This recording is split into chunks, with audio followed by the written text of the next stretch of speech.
Have you ever noticed that some people play a G major like this? And then sometimes you'll see them play with the different fingering like this.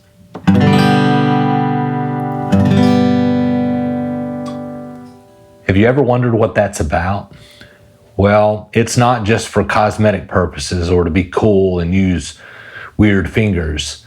There's a reason behind it.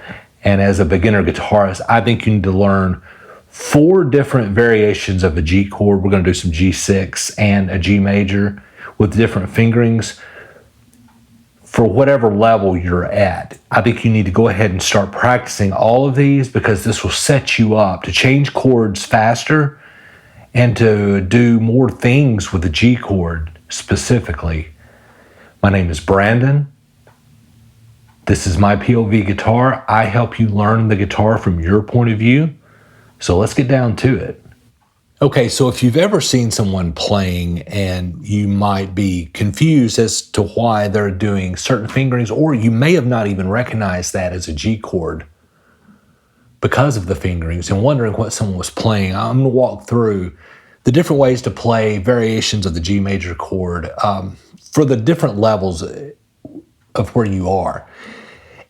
For the beginner, I recommend starting with the G6.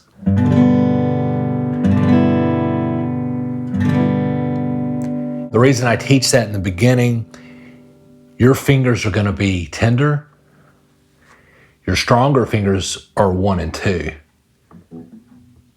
So to kind of ease you into it without using your ring or pinky finger yet, I recommend the G6. And you can already start to play like Nirvana's About a Girl. You can do Zombie by the Cranberries with it. Disarm, Smashing Pumpkins.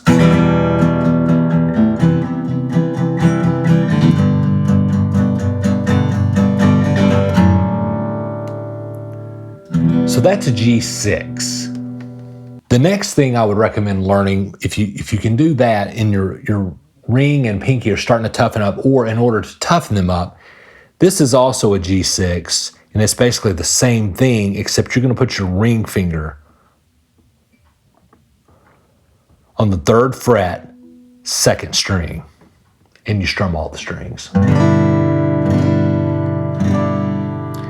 That's just adding an extra D note there, and you're still hitting that E open to make it that G6. The reason this one needs to be learned, and right after the easy G with the G6, is because that ring finger can be used as a pivot.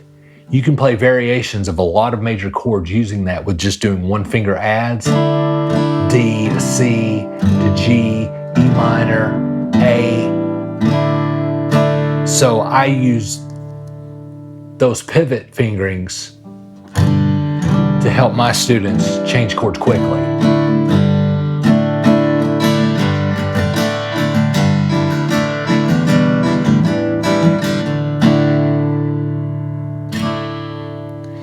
And you're toughening up this finger here.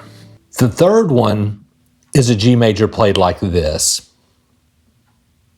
And it's basically your G6 with that ring finger. You're just going to drop that ring finger down to the 1st string on the 3rd fret and play all notes.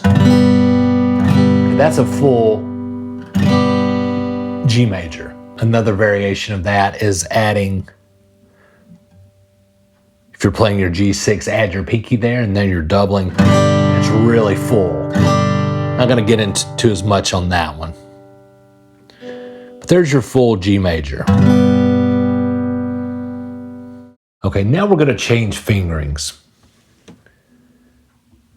So we played our G major. So basically what you're going to do, you're just going to switch fingers. You're going to take your ring finger in place of your middle finger. Okay, on the 6th string, 3rd fret. And then on the 5th string, 2nd fret. So you're substituting playing that for that. Now, it's going to take a while to get used to.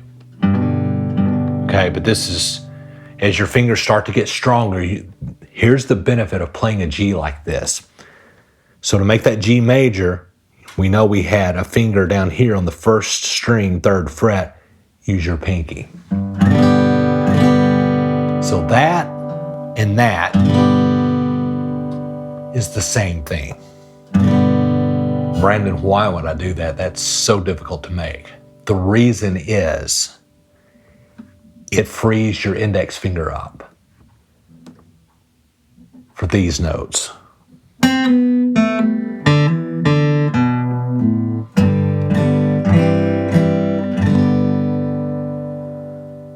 Making a G like this is also easy to make the full C major.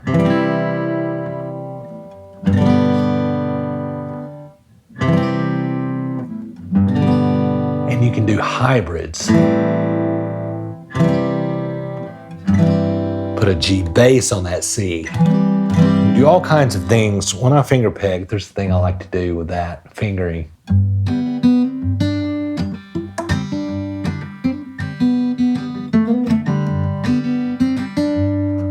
Okay, so it opens up a whole new set of possibilities of different notes that you can do. In order to make it a little easier, because when you make a G with that fingering, you're probably going to mute that 5th string where your middle finger is now going. So if you just wanted to take your pinky and your ring finger, now you've got 2 fingers freed up. And there's that hybrid of that C with that G bass. Think Tequila Sunrise by the Eagles.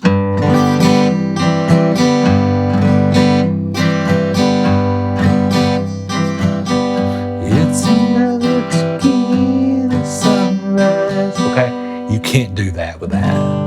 You have no fingers left.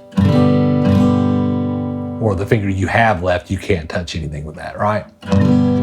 So that's the reason. So I recommend learning all these. Start with the easy G6. Save these fingers, the strength, save that for later, right? That way you can start playing. And then graduate to that other G6 so you can change chords quickly. Then to your G major, and then switch your fingerings. And forego that 5th string, it's fine. That's why you see people doing it. Sometimes it's just a preference, they can switch easy, but like I said, if you're doing like, on those pivot fingers, if you're doing like Matchbox 20, let me play it right.